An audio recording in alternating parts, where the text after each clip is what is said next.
విగ్రహాల ఏర్పాటులో ప్రత్యేకతను చాటుకుంటున్నారు మండపాల నిర్వాహకులు. కాకినాడలో జెమ్స్తో వినాయకుడిని తయారు చేశారు. 16 అడుగుల ఎత్తున విగ్రహాన్ని తయారు చేసేందుకు 1000 కిలోల జెమ్స్ ని ఉపయోగించారు. అందుకోసం 2 లక్షల రూపాయల వరకు ఖర్చయింది. జెమ్స్తో వినాయకుడి విగ్రహానికి రూపొందించేందుకు చీరాల నుంచి ప్రత్యేకంగా కొందరు కళాకారులు వచ్చారు. మరిన్ని వివరాలు సుధీర్ అందిస్తారు.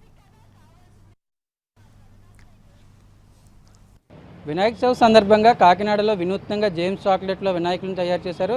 మొత్తం దాదాపు 1000 కిలోల చాక్లెట్లతో వినాయకుని రూపాన్ని తయారు చేశారు. అంటే మామూలుగా ప్రతి సంవత్సరం కూడా వినాయక చవితి అంటే ప్రతి వీధుల్లో కూడా వినాయకుడు వస్తున్నాడు. కానీ కాలుష్యానికి వ్యతిరేకంగా అదేవిధంగా పొల్యూషన్ కాకుండా డిఫరెంట్గా ఈ వినాయకుని తయారు చేశారు. అంటే మొత్తం మనం పైనుంచి కింద వరకు చూసుకుంటే 16 అడుగులు ఈ వినాయకుని తయారు చేయడానికి దాదాపు 1.5 లక్షల వరకు ఖర్చు అయిందని నిర్వాహకులు చెప్తున్నారు. అంటే ప్రతి సంవత్సరం లాగే ఈ సంవత్సరం అంటే మన పొల్యూషన్ లేకుండా పరిసరాలను కాపాడే విధంగా పొల్యూషన్ లేకుండా చేయాలని మా కమిటీ అందరూ నిర్ణయించుకుని ప్రతి సంవత్సరంలాగే అంతకు ముందు సంవత్సరం నవధాన్యాలతో ఈ సంవత్సరం మొన్న సంవత్సరం పంచదారతో ఈ సంవత్సరం పిల్లలందరినీ ఆకర్షించే జేమ్స్ చాక్లెట్లతో తయారు చేయాలని మా కమిటీ అందరూ నిర్ణయించుకున్నాం.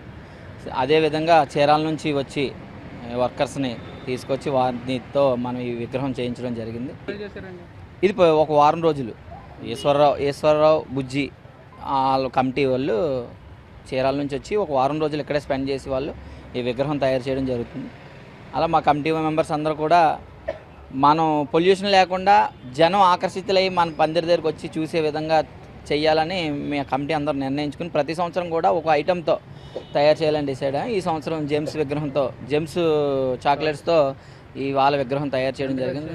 సో ఈ విగ్రహానికి ప్రత్యేకంగా 2 లక్షలు అయిందండి. మొత్తం ఓవరాల్గా మేము ఫస్ట్ రాటమోత్తం దగ్గర నుంచి మాకు ఈ చవితి ఊరేగింపు అయ్యేదాకా అయితే సుమారు 10 లక్షల రూపాయలు ఖర్చు అవుతుంది. డైలీ ప్రతిరోజు 300 మందికి అన్నదానం. చాక్లెట్లు ఏం చేస్తారు మరి? ఎలా పంచిపెడతామండి. మళ్ళీ అందరికీ ప్రసాదం కింద పంచిపెడతాం. అనంతరం తర్వాత 6వ తారీఖున పెద్ద భారీ ఎత్తున ఊరేగింపు కార్యక్రమం పెట్టామండి. అది అయిపోయిన అనంతరం మళ్ళీ పిల్లలకి అందరికీ ప్రతి ఒక్కరికి కూడా వీటిని వితరణ చేయడం పంచిపెట్టడం జరుగుతుంది. లేదండి, ఆర్డర్ పెట్టామండి. బయట నుంచి వచ్చినాయండి, పైనుంచి వచ్చినాయి. ముందుగా ఆర్డర్ పెట్టామండి, హైదరాబాద్ నుంచి వచ్చింది మాట మెటీరియల్ మాట. అదేంటి, పొల్యూషన్ లేకుండా ఉండాలన్న సీఎం గారు చెప్పిన ఆదేశాల మేరకు గతంలో మేము నవధాన్యాల వినాయకుని పెట్టామండి 15 అడుగులప్పుడు. మళ్ళీ నెక్స్ట్ టైం లాస్ట్ ఇయర్ అయితే పంచదారతో వినాయకుని తయారు చేసామండి. ఈసారి ఇంకా వెరైటీగా ఉండాలని పిల్లలందరినీ ఆకర్షించాలన్న ఉద్దేశంతో చాక్లెట్లతో పెట్టాలి అని చెప్పి మా కమిటీ వాళ్ళు అందరూ నిర్ణయించుకోవడం జరిగిందండి. అలాగే ఈ 27వ తారీఖు నుంచి ప్రతిరోజు నిత్య అన్నదాన కార్యక్రమం అండి. సుమారు రోజుకి 300 మందికి అన్నదాన కార్యక్రమం జరుగుతుంది. ప్రతిరోజు ఒక డోనరు ఒక విధంగా వాళ్ళకి డొనేషన్ చేయడం జరుగుతుంది.